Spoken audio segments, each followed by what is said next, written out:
I was born in Montebello, California, and I was raised on the beaches near Redondo Beach.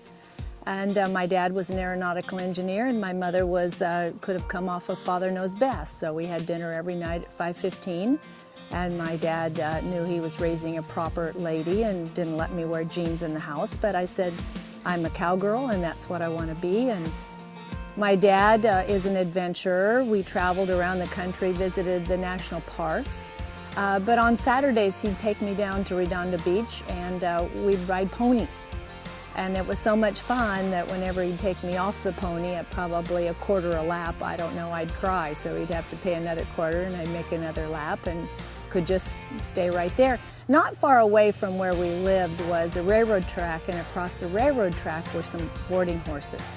And you know, when you're little, you don't know what kind of horses they are, but I would go by the grocery store, buy carrots, run across the track, and feed these horses. Eventually, I got to clean stalls for a little ride.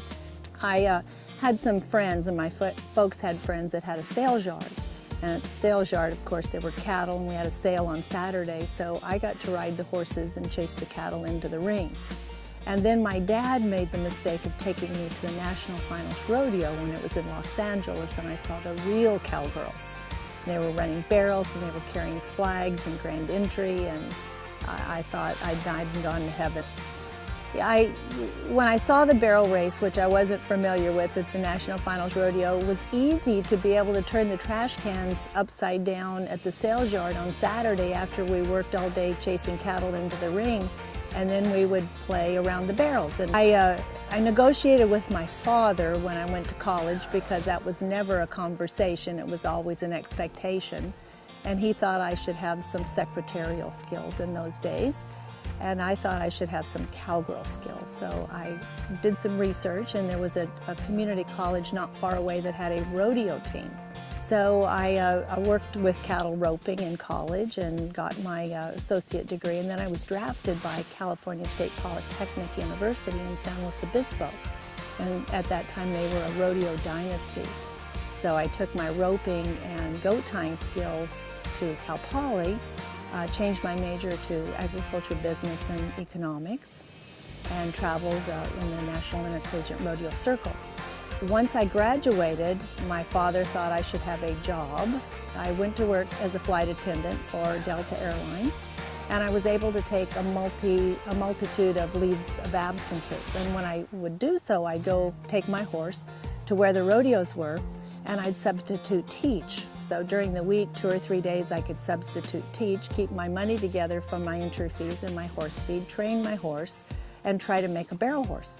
Didn't know much about it, but what I did know is that I needed some horsemanship skills. I met a fellow, Leo Camarillo, and we eventually married. And at that time, I resigned from being a flight attendant and had some nice horses, and Leo helped me with those. In fact, I confiscated his nice little calf horse, and it had some barrel racing background in the futurity industry. So I started it back on the barrels, and it kept me in the top 15 for several years.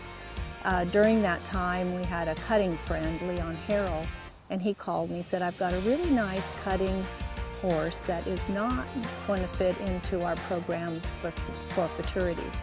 And I think he'd make a really nice barrel racing horse. He's fast and quick if you have some patience. I rode the horse for about 3 years, and during that time he showed me that he had the athletic ability. About 2 or 3 years after the fact, my good barrel horse got sick, and this horse had to step up to the plate, and I took him to one of the biggest rodeos in California, Salinas, and ended up winning second in the average on a horse that I hadn't hauled except for jackpots. So I was kind of on my way at that time, and that horse went on to qualify for 3 national finals. I started barrel racing in 1970. That's when I graduated from college, and I realized that if I was going to have a place in rodeo following my successful college career, that barrel racing was my only resource. I retired in 1986 when my son Wade was born. So that's 18 years of really professional competition, but my focus had always been education. So I've always been a natural born teacher, and when I was a world champion goat tyer, I taught goat tying classes. And I also did a little book about goat tying, successful goat tying. So I'd kind of been practicing the skills that it would take to formalize a riding program or a barrel racing program, and I call it Better Barrel Racing through Horsemanship, or Better Barrel Racing and Horsemanship. And I guess I've organized it more as a formal education, and I probably get a little flack in that because I do want performance outcomes.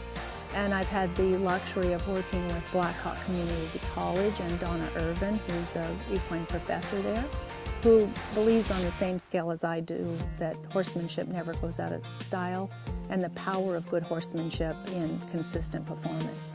So the books and manuals and the DVDs that I've done all complement what I teach at my Better Barrel Racing programs. And I leave each student during those programs with kind of a cliff notes of the whole philosophy of the program.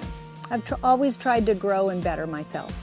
I'm watching not so much what the barrel racers are doing, but I've studied horsemanship, science, and skills, and I've calculated the maneuvers that world-renowned horsemen practice, and I see how it transfers into the barrel race. And I've tried to make it simple, live through example.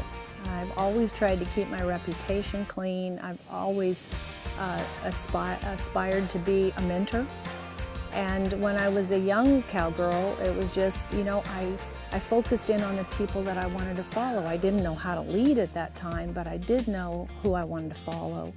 So there were a few barrel racers, but primarily when I became a young professional rodeo competitor, it was Sharon Shoulders, the wife of the great Jim Shoulders, and Liz Kessler. She was a rodeo secretary and timer, wife of Reg Kessler.